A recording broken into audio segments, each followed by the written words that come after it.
Selamat siang teman-teman dan Ibu Niluh. Perkenalkan kami dari kelompok 3 akan mempresentasikan materi mengenai perkembangan kognitif menurut Piaget dan Brunner. Sebelumnya kami akan memperkenalkan diri terlebih dahulu. Saya Yoga Tama Putri Suparno, NIM 191414066. Saya Graciani Belvian Gambanora, NIM 191414054.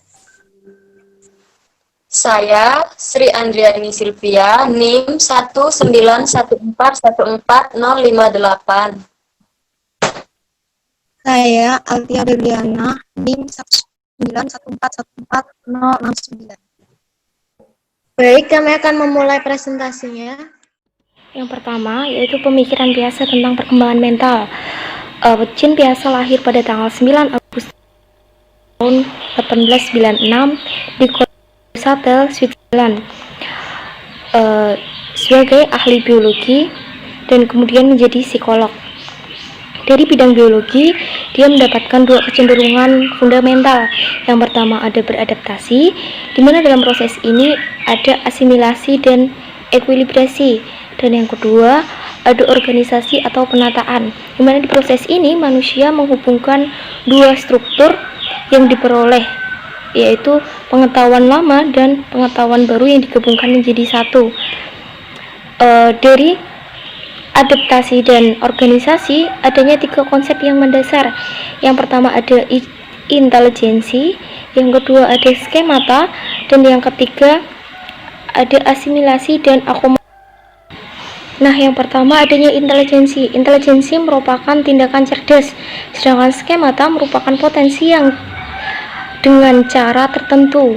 Sedangkan yang ketiga adanya asimilasi. Asimilasi dan akomodasi merupakan proses merespon lingkungan sesuai dengan struktur kognitif. Selanjutnya yaitu faktor yang mempengaruhi mental.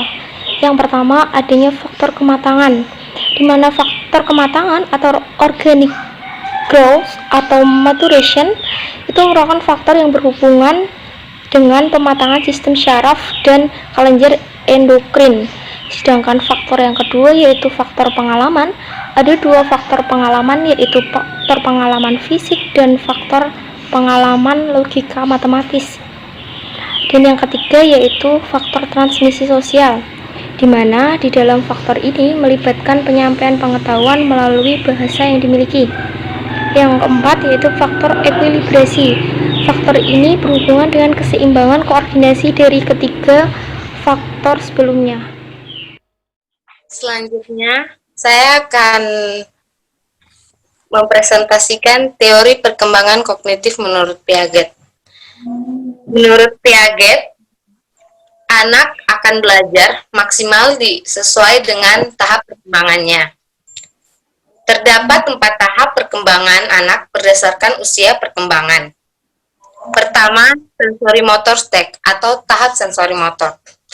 Tahap ini merupakan tahap sebelum adanya bahasa verbal dan dimulai saat bayi lahir sampai berusia sekitar 2 tahun. Bayi melakukan tindakan langsung untuk mengisap, melihat, dan menggenggam yang pada awalnya tindakan tersebut tidak terkoordinasi dan kemudian secara bertahap menjadi terkoordinasi dan melihat objek. Pada bayi yang mencari puting susu misalnya, pada awalnya terjadi pencarian acak, tapi kemudian terkoordinasi. Tindakan refleks juga bisa diamati saat orang tua melakukan berbagai jenis rangsangan untuk membuat bayi tertawa, seperti menggelitik kakinya atau mengayunkan di udara. Ada perkembangan massa sensori motor dari perkembangan spontan dan refleks menjadi kebiasaan dan keinteligensi. Salah satu contohnya adalah menggigit ibu jari. Kegiatan ini bukan refleks, tetapi kebiasaan yang ditemukan anak dan membuatnya puas. Kecerdasan anak muncul sebagai hasil dari eksperimental yang bersifat fisik dari lingkungan sekitarnya. Misalnya, bayi dapat menggelindingkan bola dengan menyentuhnya terlebih dahulu. Namun, akan muncul kejadian di mana anak dapat menggelindingkan bola yang ada di atas karpet hanya dengan menggerakkan karpetnya, tanpa harus menyentuh bolanya terlebih dahulu. Kecerdasan anak sudah terbangun, namun belum adanya penggunaan kata atau simbol untuk mempresentasikan sesuatu. Jadi pada tahap sensori motor ini, itu lebih menggunakan indera. Yang kedua, pre-operational stage atau tahap pra-operasional. Tahap ini terjadi dari usia sekitar 2 tahun sampai 7 tahun. Tahap ini dicirikan sebagai tahap melakukan representasi atau simbolisasi. Tahap ini terbagi menjadi 2 fase. Pertama, fase pemikiran prakonseptual atau yang terjadi sekitar 2-4 tahun.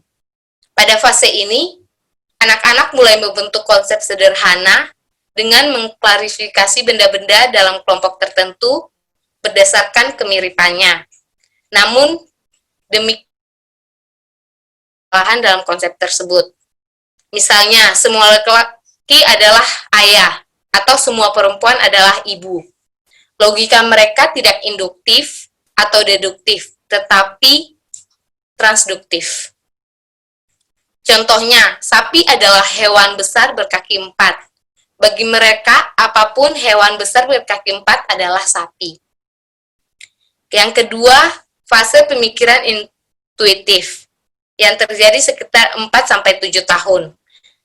Pada fase ini, anak-anak memecahkan permasalahan bukan berdasarkan kaidah logika, namun masih secara intuitif.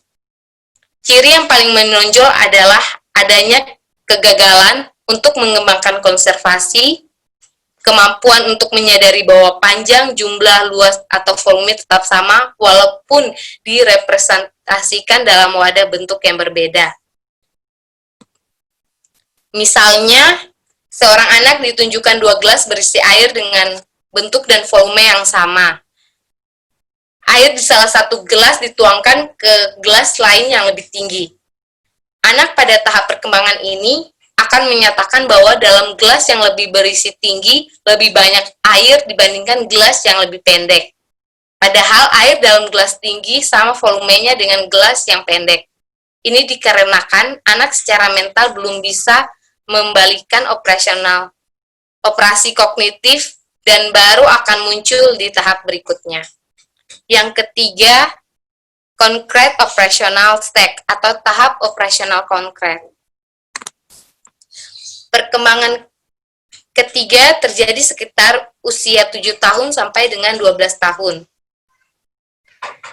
Perlunya pemahaman bagi guru sekolah dasar bahwa anak kebanyakan berada dalam tahap operasional konkret. Tahap ini ditandai oleh dimulainya berpikir matematis logis. Anak dikatakan berpikir secara konkret operasional karena logika berpikir anak didasarkan pada manipulasi secara fisik terhadap suatu objek. Pada awal level anak, ide anak berdasar pada observasi dan pengalaman dalam memanipulasi objek secara langsung.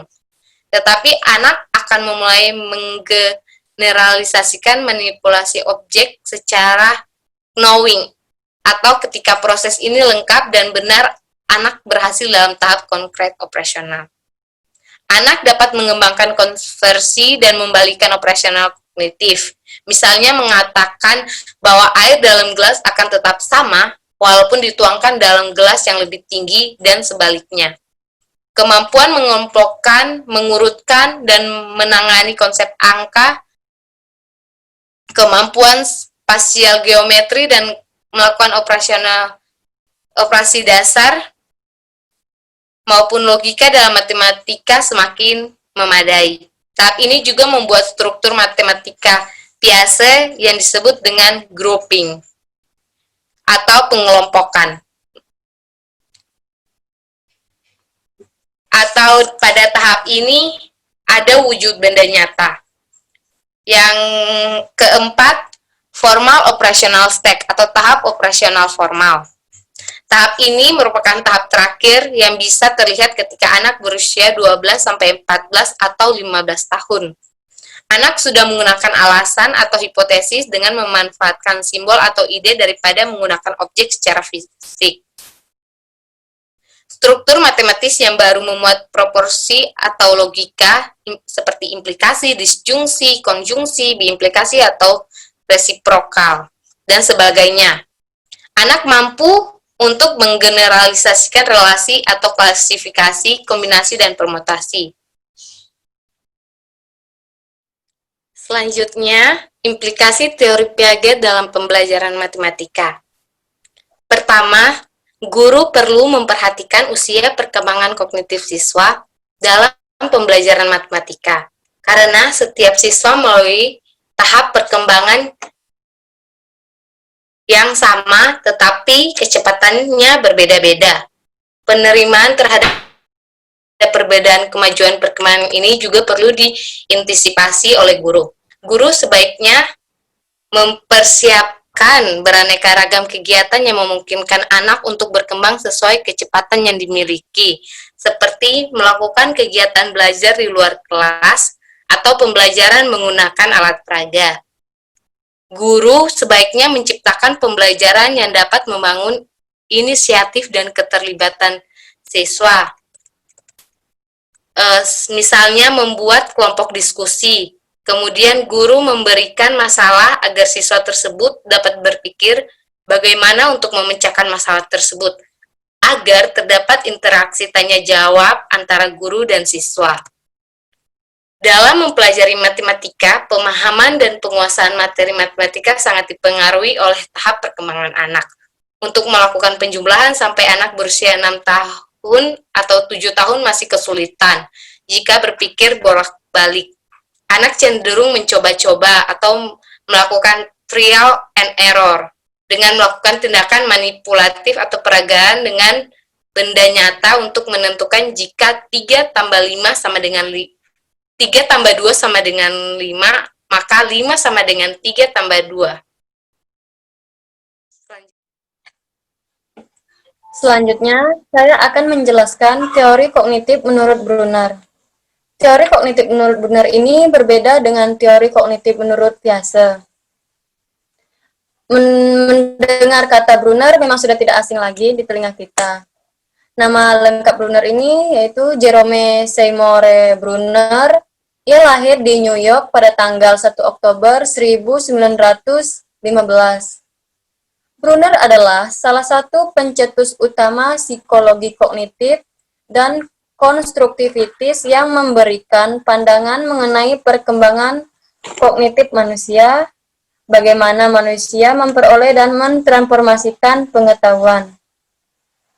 Perkembangan kognitif menurut Brunner adalah perkembangan kemampuan berpikir yang berlangsung secara setahap demi setahap. Step demi step ini akan kami jelaskan di slide berikutnya. Perkembangan kemampuan berpikir tersebut memerlukan interaksi anak dengan lingkungannya dan berlangsung dalam waktu yang lama. Slide selanjutnya.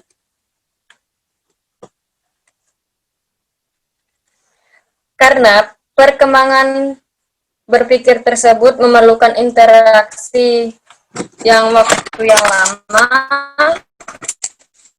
maka Brunner mengatakan bahwa dalam belajar melibatkan 3 tahap yang berlangsung secara berurutan.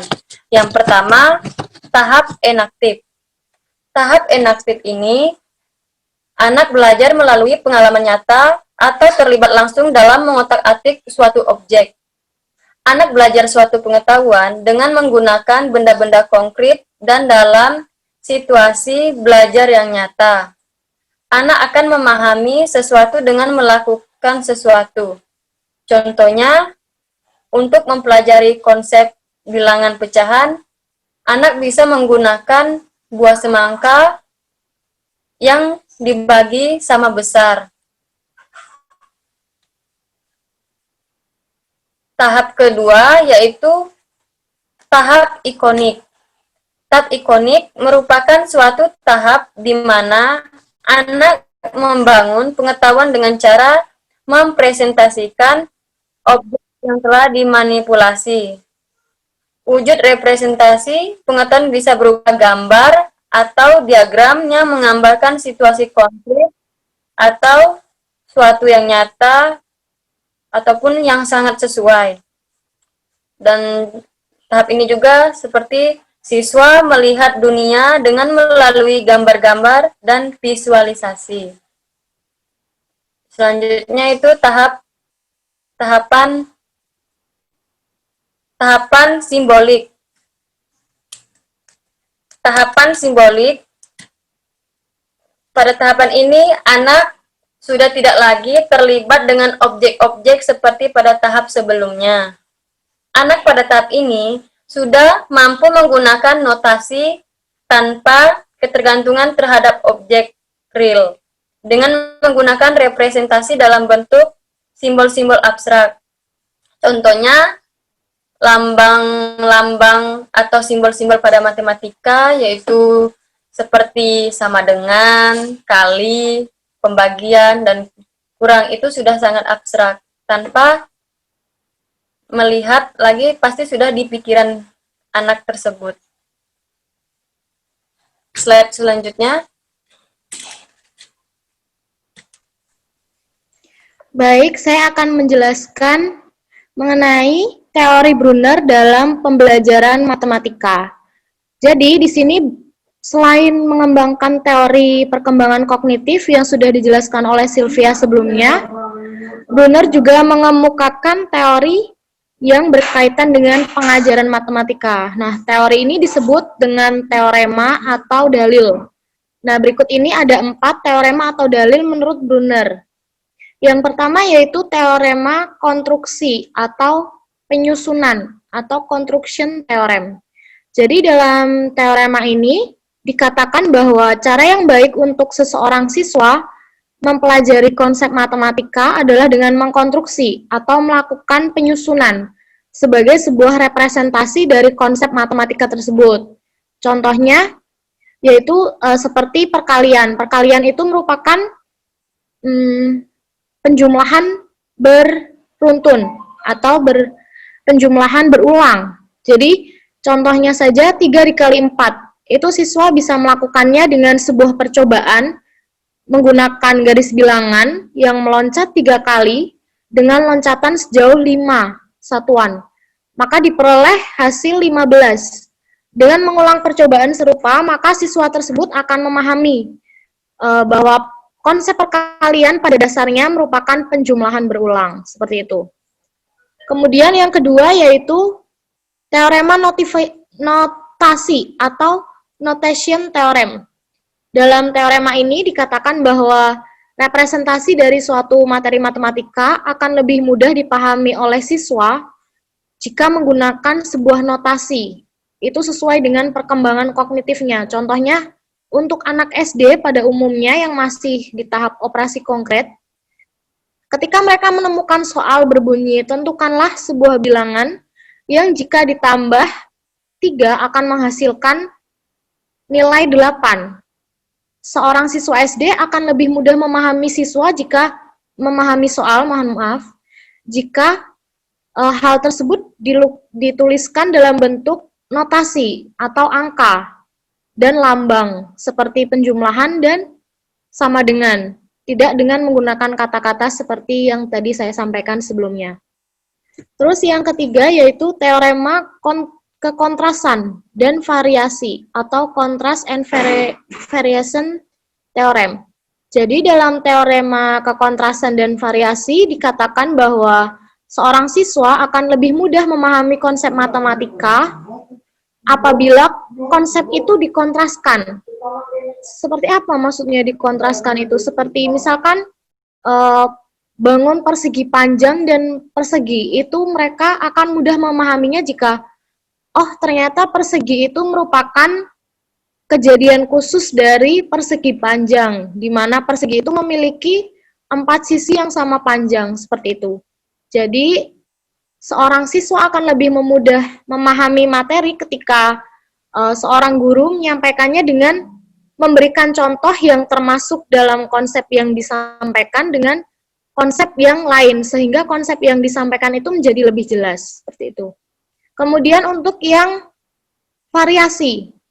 Jadi dalam teorema variasi ini bahwa seorang siswa akan lebih mudah memahami konsep matematika jika dilakukan berbagai variasi, diberikan berbagai variasi mengenai materi yang disampaikan. Contoh saja, bangun persegi panjang itu bisa diberikan dalam bentuk yang horizontal, mendatar, atau miring, seperti itu. Jadi seorang siswa akan benar-benar bisa memahami bahwa sifat-sifat persegi panjang tetap walaupun posisinya berbeda-beda, seperti itu.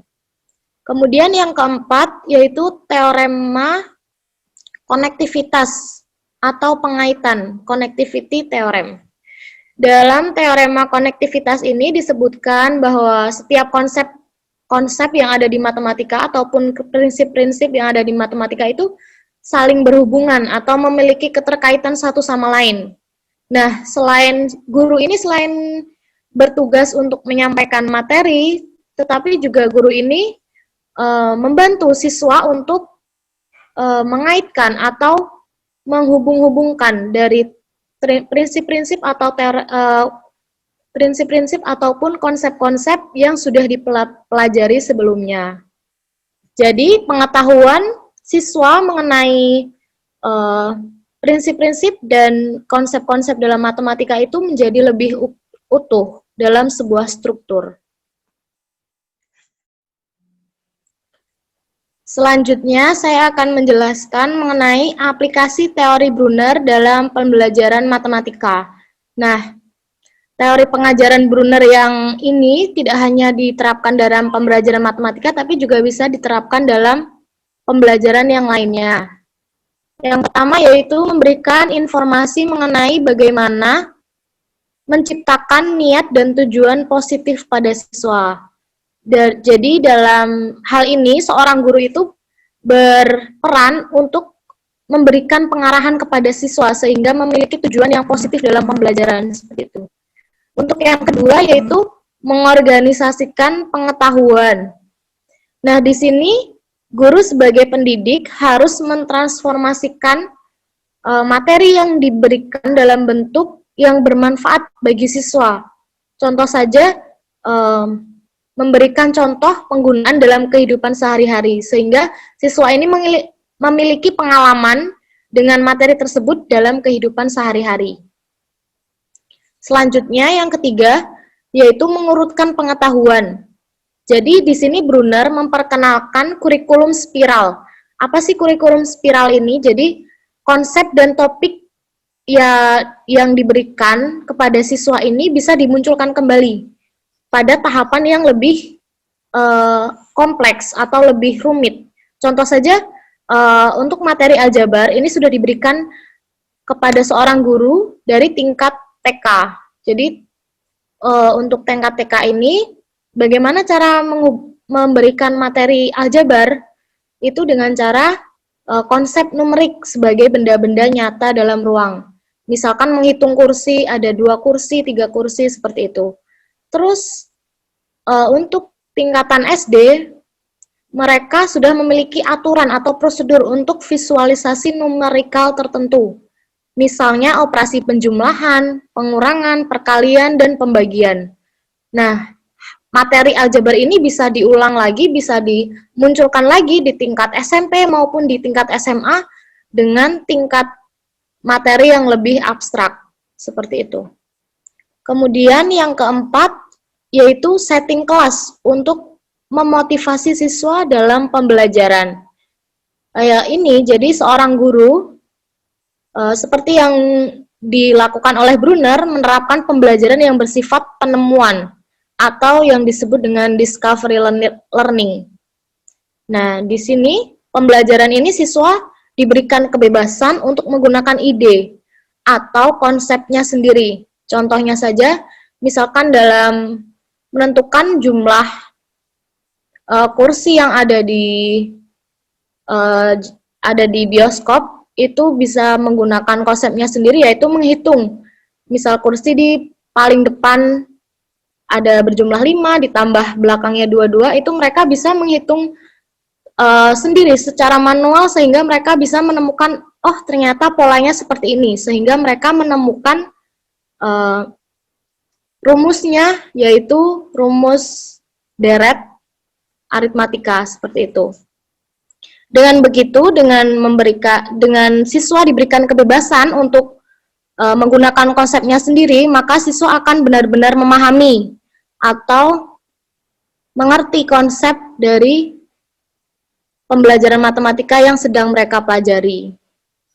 Yang selanjutnya yaitu guru merencanakan pembelajaran dasar. Jadi di sini guru memberikan pembelajaran yang menjadi dasar bagi siswa untuk menyelesaikan masalah. Kemudian guru bertugas untuk memfasilitasi siswa untuk memberikan penjelasan ketika siswa mengalami kesulitan dalam memahami materi. Nah, untuk yang keenam yaitu menerapkan keempat teorema dalam pembelajaran matematika. Seperti yang sudah dijelaskan tadi di awal, ada 4 teorema yang dikemukakan oleh Brunner. Nah, itu diterapkan dalam pembelajaran matematika, seperti itu. Sekian presentasi dari kelompok kami. Apabila ada kurang lebihnya kami mohon maaf. Terima kasih teman-teman dan Ibu Nilo.